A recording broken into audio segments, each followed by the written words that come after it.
और चलिए इस विषय पे तफसील से चर्चा करेंगे। खास मेहमान हमारे साथ मौजूद हैं, उनसे आपका परिचय करा देते हैं। इस वक्त हमारे साथ शांत प्रकाश जाटव जी, प्रवक्ता है भारतीय जनता पार्टी के। स्वागत है सर आपका। और डॉक्टर सुमित गर्ग जी हमारे साथ है, जो कि प्रवक्ता है कांग्रेस पार्टी के। आपका भी बहुत बहुत स्वागत है। इस कार्यकाल को शांत प्रकाश जाटव जी कैसे देखते हैं आप? क्योंकि प्रधानमंत्री नरेंद्र मोदी सबसे ज्यादा वक्त पर प्रधानमंत्री बनने वाले एक रिकॉर्ड उन्होंने कायम कर लिया है कि सबसे ज्यादा वक्त है वो भारत के प्रधानमंत्री के तौर पर यहाँ पर अब देखे जाएंगे। इससे पहले इंदिरा गांधी का रिकॉर्ड था, लेकिन इस बीच कई उपलब्धियां उनके नाम रही, जिसका जिक्र हमने अभी किया भी। कैसे देखते हैं अभी तक के प्रधानमंत्री के कार्यकाल को? देखिए, जिस तरीके से आज आप लोगों ने इस पर आकलन करके और मोदी जी को सर्वश्रेष्ठ और सबसे ज्यादा लंबा समय कंटिन्यू प्रधानमंत्री रहने का जो आपने विषय उठाया है, सही मायने में मोदी जी का जो कार्यकाल बतौर प्रधानमंत्री रहा वह अतुलनीय है। और राजनीति में जिस तरीके से उन्होंने 2001 से लगातार जो है 2014 तक मुख्यमंत्री के रूप में भी जो समय बिताया, वो भी अपने आप में इनके इस कार्यकाल को बेहद महत्वपूर्ण और अतुलनीय बनाता है। क्योंकि अभी आपने साथ ही साथ नेहरू जी के साथ और इंदिरा जी के साथ में इनकी तुलना करी, वो इनके सामने कहीं टिकते नहीं है। क्योंकि 1946 में जब नेहरू जी को ब्रिटिशर्स ने प्रधानमंत्री बनाया, वो चुनाव जीत करके नहीं बल्कि मनोनीत प्रधानमंत्री थे और 1952 तक रहे। उसके बाद 2 मरतबा वो चुनाव जीत करके बने। तो इसलिए ये जो शुरू का जो मनोनयन है, उसको मैं नहीं मानता कि वो बहुत बड़ी लीडरशिप की देन है। और दूसरा, ठीक इंदिरा जी की जो हम बात करते हैं, तो इंदिरा जी ने भी बहुत लंबा समय बिताया, 4077 दिन जो है उन्होंने बिताए।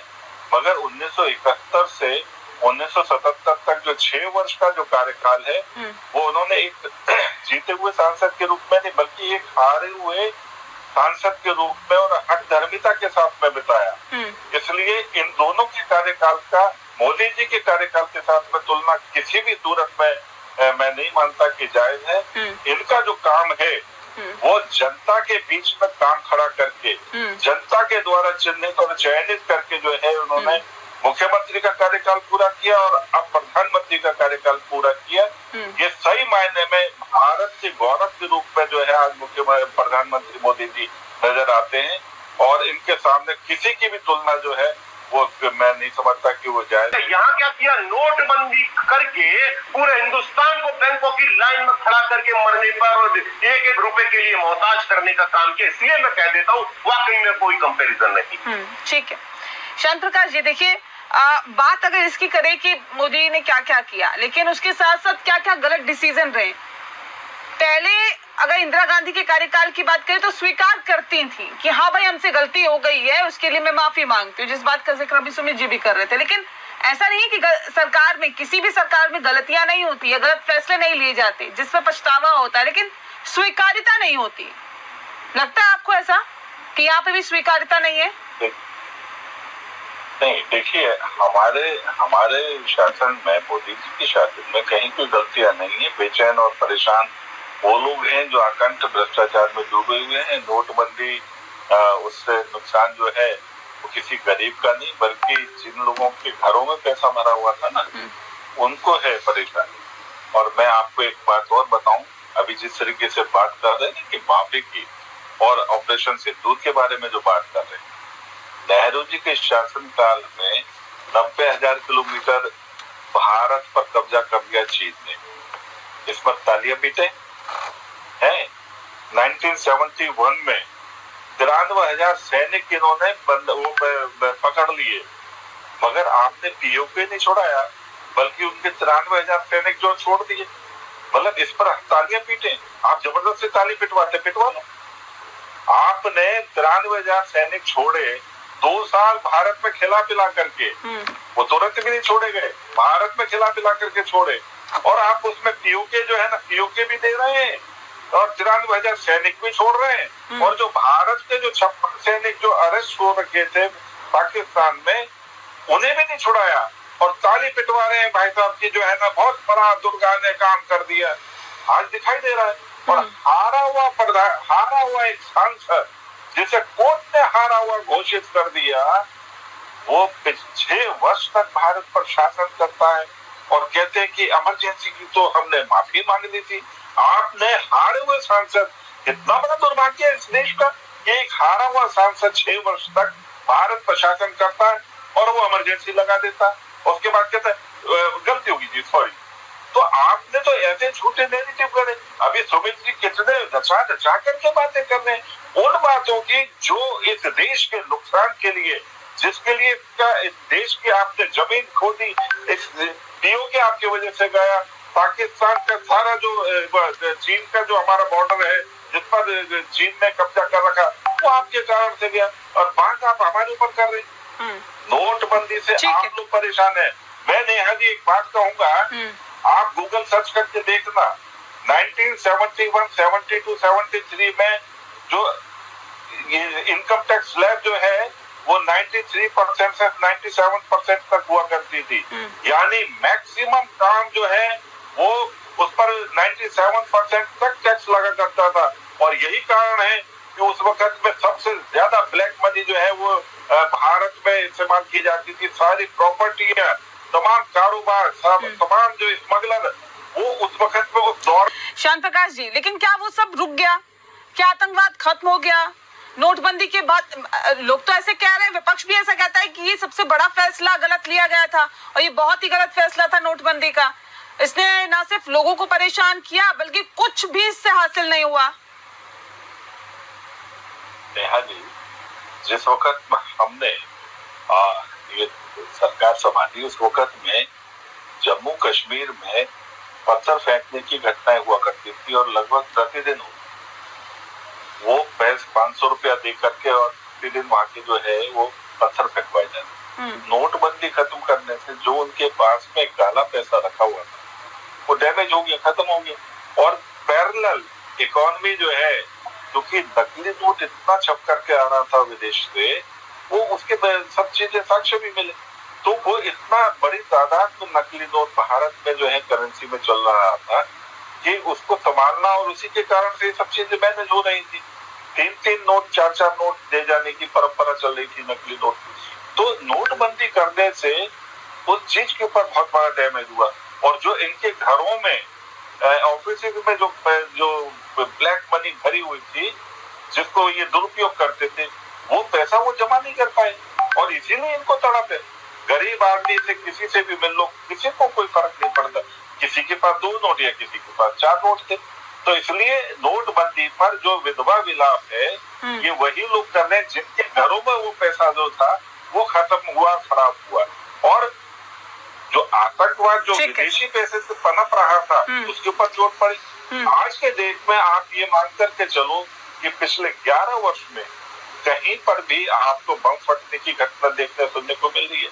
नहीं तो पहले कहीं पर भी बम फटा करता था, सुरेंद्र नगर में कुकर फट गया, तिलक नगर में कुछ और फट गया, तमाम जगहों पर हम देखते थे कि किस तरीके से जगह जगह लावारिस वस्तु को छूना मना है। ठीक है, चलिए सर, आप कह रहे हैं कि इन तमाम चीजों में सुधार हुआ है। मैं सुमित जी आपका रुख करती हूँ प्रधानमंत्री नरेंद्र मोदी को। आप जैसे हम इंदिरा गांधी को याद कर आपके बैठा इनसे मुंह से ची नहीं निकलता और क्या करते हैं अभी विदेश मंत्री, फिर शर्म नहीं आई?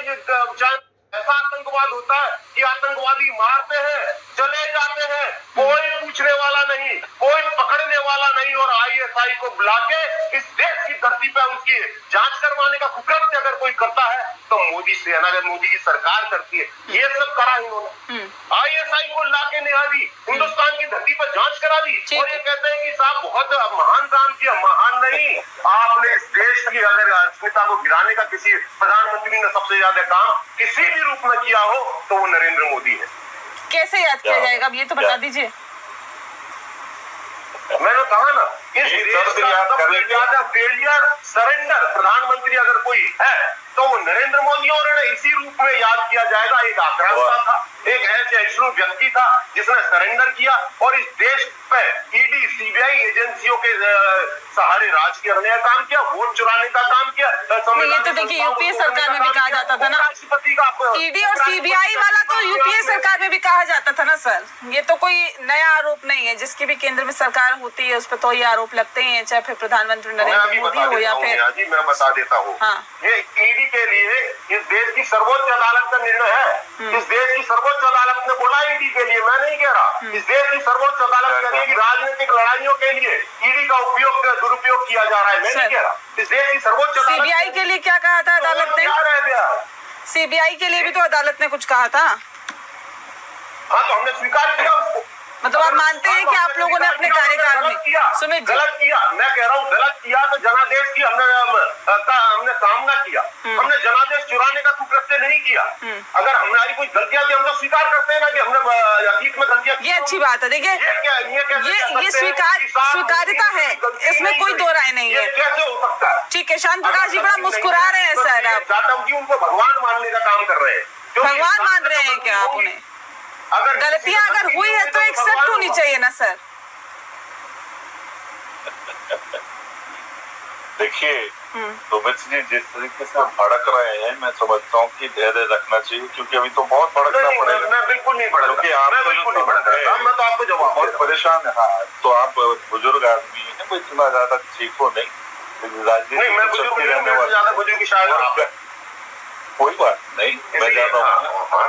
और मैं ये नहीं कह रहा सुप्रीम कोर्ट कह रही है, मैं तो सुप्रीम कोर्ट, आप केवल अच्छेदार भाषण दे रहे हैं, मैं केवल कोर्ट को कोर्ट कर रहा हूँ। अच्छा कोई बात नहीं, आप अपनी बात बोलने हमें दोनों को काट देंगे। नहीं आपने मेरे को कोर्ट किया, इसलिए मैं आपको जवाब दे रहा हूँ। बाकी आपका टर्न है, आप बोले। चलिए साहब आप छोटे हैं, मेरे से उम्र में छोटे हैं। चलो इनफैक्ट क्या है, आप कांग्रेस के शासन की बात इन्होंने बहुत बड़ी तरीके से बोली। इनकी स्थिति ये थी, जिस वक्त मैं राफेल खरीदने की बात आई तो इनके जो रक्षा मंत्री हैं वो कह रहे पैसा नहीं है हमारे पास। इनके प्रधानमंत्री मनमोहन सिंह क्या कह रहे हैं कि पैसा पेड़ पे नहीं उगता। हमने भारत को आत्मनिर्भर बनाया, आज सबसे ज्यादा उत्पादन हम रक्षा के क्षेत्र में कर रहे हैं, और घर में घुस करके मारेंगे धमकी नहीं दी उसको हमने आपको बता दो कहाँ गए आप। जिस सिंदूर की बात कर रहे हैं, वो चार जो मार के गए थे, वो चार मार के गए थे, वो तो आज तक नहीं है। वही आप हमारे क्या बात करते हो आप? अगर किसी ने किया है तो आपने किया है, क्यों कि आपको अडानी को बचाना है। ट्रंप जो गिरफ्तारी वारंट लेके बैठा है ना, ट्रंप जो गिरफ्तारी वारंट अडानी को लेके बैठा है ना, उसके चलिए वक्त की कमी है सर, माफ कीजिएगा रोक रही हूँ आपको। लेकिन यहाँ तमाम बहस के बीच प्रधानमंत्री नरेंद्र मोदी ने शुक्रवार को अपने कार्यकाल के 4078 दिन पूरे कर लिए हैं, और ये अभी तक के प्रधानमंत्री जितने भी शासन करके गए हैं भारत में, उनमें सबसे ज्यादा, मतलब एक नया कीर्तिमान प्रधानमंत्री नरेंद्र मोदी ने अपने नाम कर लिया है। बहरहाल बहुत शुक्रिया आप दोनों।